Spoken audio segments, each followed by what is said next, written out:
Assalamualaikum warahmatullahi wabarakatuh. Sekali lagi kita jumpa dengan Pak Chu. Pak Chu akan mengupas satu tajuk yang agak penting juga untuk kita semua, untuk kita membuka mata dan minda kita. Apa terjadi dengan bumi kalau sekiranya tak ada pasir? Pasir kita jumpa di mana-mana sekalipun di atas muka bumi ini. Jadi dari mana-mana puncanya pasir berkenaan.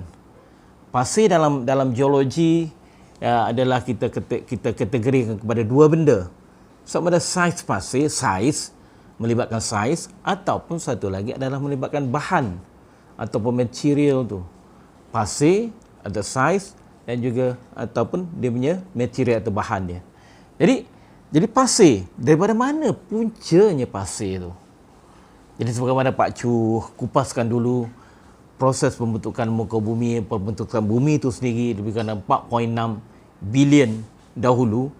Memang kita tahu bahawa bumi adalah tandus daripada solar nebula, dan kemudian apabila berlakunya proses letusan gunung berapi dan sebagainya mengeluarkan magma, dan daripada situlah maka terkeluarlah juzuk-juzuk daripada mineral yang berpunca dari magma, hasil daripada proses penghabluran. Jadi daripada proses penghabluran itulah maka dengan adanya panas matahari, dengan adanya hujan dan juga bentuk cuaca dan sebagainya, maka berlakulah proses kita panggil sebagai luluh hawa, di mana perebutan bahan-bahan bumi akan terjadi, dan ini menghasilkan pasir dan menghasilkan lodak, menghasilkan lumpur, dan inilah proses dia. Kemudian proses ini berterusan tanpa henti, dan kemudian dalam jangka masa geologi yang panjang. Jadi kita tahu daripada 4.6 bilion tahun dahulu sampai sekarang ni, bilion bukan million pun dah banyak, ribu pun dah banyak kan. Jadi kita bayangkanlah, jadi bahan-bahan berkenaan telah mereput dan kemudian terjadilah saiz pasir berkenaan. Jadi saiz pasir itu akan dibawa ataupun bergerak melalui ejen-ejen dia. Jadi ejen yang paling utama sekali yang menggerakkan bahan-bahan begini adalah sungai. Jadi sungai, tanpa sungai tak adalah ejen pengangkut bahan-bahan pasir ini ke lautan. Jadi kalau tak ada pasir di lautan, macam mana kita nak pergi pantai pun tak ada pasir.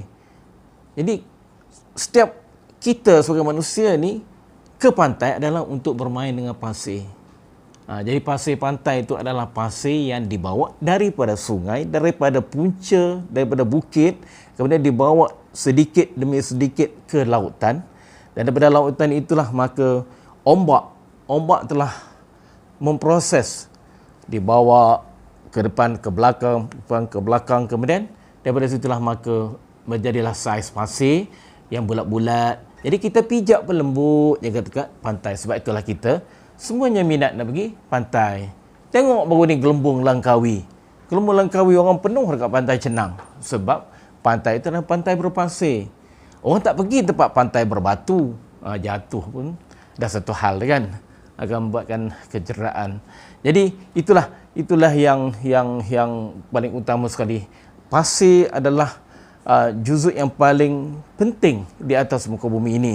Jadi tanpa pasir jugalah, sebagaimana yang kita tahu, tanpa pasir susah juga kita nak buat pembangunan. Semua bangunan yang tinggi-tinggi pun kita guna pasir. Kan, kita guna pasir. Jadi kita guna, kalau hatta kita nak buat jalan sekalipun, kita guna juga pasir. Jadi pasir ini adalah banyak kegunaan dia. Di samping itu juga, kalau pasir itu adalah kalau jenis pasir yang berkualiti tinggi ataupun mengandungi mineral yang bersaiz pasir, jadi sebagai contoh biji timah ke, ataupun biji tembaga ke, emas ke, ini akan boleh mendatangkan hasil yang lumayan kepada dalam industri perlombongan. Jadi pasir juga. Jadi kalau tanpa pasir kita atas dunia ini akan kita merasakan tak ada bahan bina yang yang bersesuaian untuk kita meneruskan pembinaan dalam bangunan dan juga bahan-bahan untuk kegunaan manusia. Jadi di mana pasir ni banyak kita dapat? Wah, kata tentulah padang pasir kan. Padang pasir itu dah tentulah banyak dengan pasir. Penuh dengan pasir. Sebab pasir itu adalah terurai disebabkan oleh cahaya matahari yang betul-betul kuat. Jadi pasir yang terurai itu akan dibawa oleh angin. Yang tadi kita cerita tadi adalah sungai, tetapi sekarang ni ejen yang kedua adalah angin. Angin ini yang membawa pasir ke sana kemari dan membentuklah orang kata ribut pasir lah, gumuk-gumuk pasir dan sebagainya. Inilah yang berlaku di kawasan gurun yang terdiri daripada banyak pasir.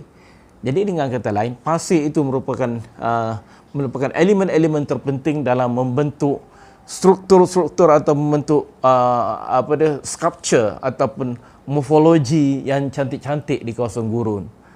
Jadi sebagai contoh, kita nak pergi ke Arizona di Amerika. Memang cantik betul.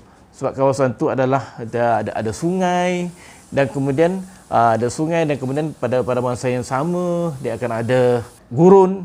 Jadi kombinasi daripada sungai dan juga gurun tadi, hasil daripada air dan juga hasil daripada angin, membentuk macam-macam struktur atau macam-macam artifak yang betul-betul cantik, membuatkan kita semua terpegun dengan ciptaan ini. Segala-galanya adalah bukan atau bukan dibentuk oleh manusia, tetapi ini daripada proses semula jadi. Jadi pasir menjadi satu elemen yang terpenting juga sebagai pelelas untuk membentuk dalam bentuk-bentuk morfologi atau bukit-bukit batu-batu yang dibentuk atau dilaskan oleh pasir. Jadi cuba kita bayangkanlah kalau bumi kita tak ada pasir, apa akan jadi? Kita pergi ke sungai tak ada pasir, cuma batu je ada. Siapa pun tak nak pergi ke sungai? Siapa pun tak nak pergi sungai? Orang pergi mandi sungai, nak main dengan pasir, nak main dengan air, nak main dengan batu. Tapi hatta kalau kita pergi ke pantai, kita tak nak main dengan batu, kita nak main dengan pasir. Jadi itulah kepentingan pasir di atas muka bumi ini. Jadi kita bayangkanlah kalau sekiranya tak ada pasir di atas muka bumi, apa akan jadi? Masa tak seronok kot. Jadi kita pun manusia pun susah jugalah untuk membentuk membuat bangunan, membuat struktur-struktur yang ada di pembangunan di muka bumi ini. Jadi setakat itu sajalah daripada Pak Chu kali ini. Jadi mudah-mudahan perkongsian yang singkat ini akan memberikan satu manfaat kepada semua. InsyaAllah. Jadi Pak Chu akan menceritakan topik yang berbeza selepas daripada ini. Assalamualaikum warahmatullahi wabarakatuh. Jangan lupa like, subscribe dan share video ini untuk manfaat kita semua demi memasyarakatkan geologi negara. Bye bye. Assalamualaikum.